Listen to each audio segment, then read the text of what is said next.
All right, moments ago, 2020 presidential candidate and Senator Cory Booker testified on Capitol Hill about a commission to study and make reparations to descendants of slaves. Booker introduced a bill to that effect this spring. It is the first of its kind in the Senate. He has 12 co-sponsors. This comes as Senate Majority Leader Mitch MCConnell says he opposes reparations. When asked about it by a reporter this week, here's what McConnell said.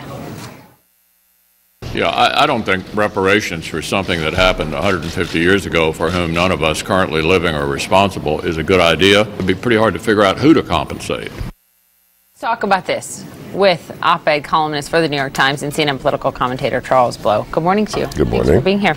So Cory Booker also talked about this on a radio show on Sirius XM this morning. He called McConnell's statement ignorant. He said it's ignorant to think that somehow this is about compensation and writing a check to somebody, because the issue of all that Booker's bill is asking to do is to study the issue. Right, exactly. But let's say this up front, though. It's not doesn't preclude writing checks. I mean, I think people get really tied up into knots about, we can't do that because that would be wrong. Well, America has done that forever. I mean, we have given away land.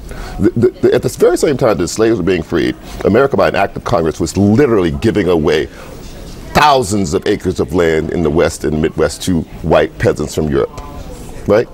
Like, we do this. When we want to give someone an economic floor, we do this. As a country, we do this. And people have, across the world, paid reparations for horrors. The Jews have gotten it from Germany. South Africa did it for their black population. People wrote checks. That's not. It doesn't preclude that. I do believe the idea of studying what best ways to do it is proper, and maybe checks won't be the right way to do it. But the idea of not studying it seems insane. There are many other things that could be done. For example, more scholarships. More job opportunities, more apprenticeship. I mean, there's a host of things, right, that are being considered. I should note, I'd be remiss not to note what day today is, right? Juneteenth, Emancipation Day, celebrates the freedom, the independence, finally, of African Americans from slavery. And you look at the polling, Fox News poll recently, this was in April, showed 32% of Americans strongly favor this. It's not a majority, but it's getting a lot more conversation on the trail, right? And absolutely. These Democratic candidates, I bet you they're going to be asked about it in the upcoming debate here. Where do you think this goes? I mean, I hope they do establish some commission just to think it through. And I think one thing that McConnell is doing is being intentionally obtuse. This is very personal guilt is separate from societal responsibility.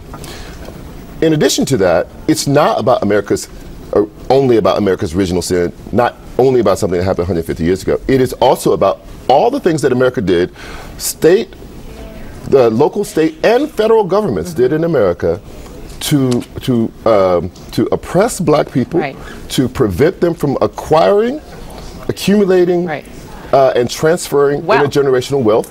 I mean, Jim Crow, voting rights violations have come far later than emancipation of slaves. Just with the last 50 years in Chicago, right? So black people flee the South, go to the North and West in the Great Migration. White people in Chicago basically say, we don't want you here, and they set up what they call covenants. What they call them? Real estate covenants. But basically says, I'll sell you this property, but you got to guarantee that you won't ever sell it to a black person.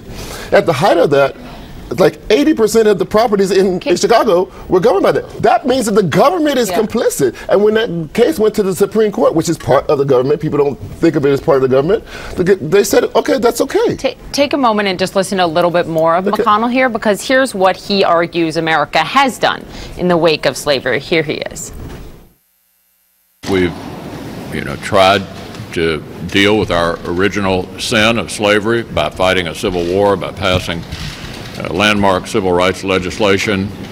We've elected an African-American president. I think we're always a work in progress in this country, but no one currently alive was responsible for that. It's important to note McConnell was the one who also said the single most important thing for Republicans to do was to make President Obama a one-term president. Right. But everything, nothing he said there was repaired anything. right? The fighting of the Civil War didn't repair anything. In fact, as soon as the year that the Civil War ended, the KKK blossomed. It was founded. And then you had Reconstruction, but liberals in the government basically abandoned the idea of Reconstruction, right? In the compromise that was 1877, to settle the election of 1876, they just said, okay, fine, we'll just pull all the federal troops out of the South. They knew exactly what was going to happen. The federal government knew exactly what was going to happen in the South. And so those southern states then rushed to call constitutional conventions, and they were not shy about what they were doing. They said, we are here. I've been reading the minutes of these because I'm writing a new book about it. Reading the minutes of these.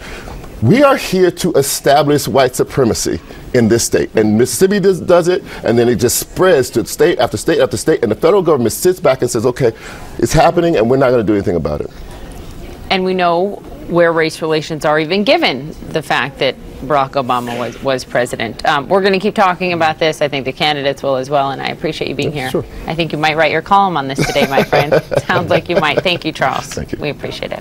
This is just a fascinating conversation. Democratic Congresswoman Alexandria Ocasio-Cortez is now under fire for comparing ICE detention camps on the U.S. southern border to concentration camps.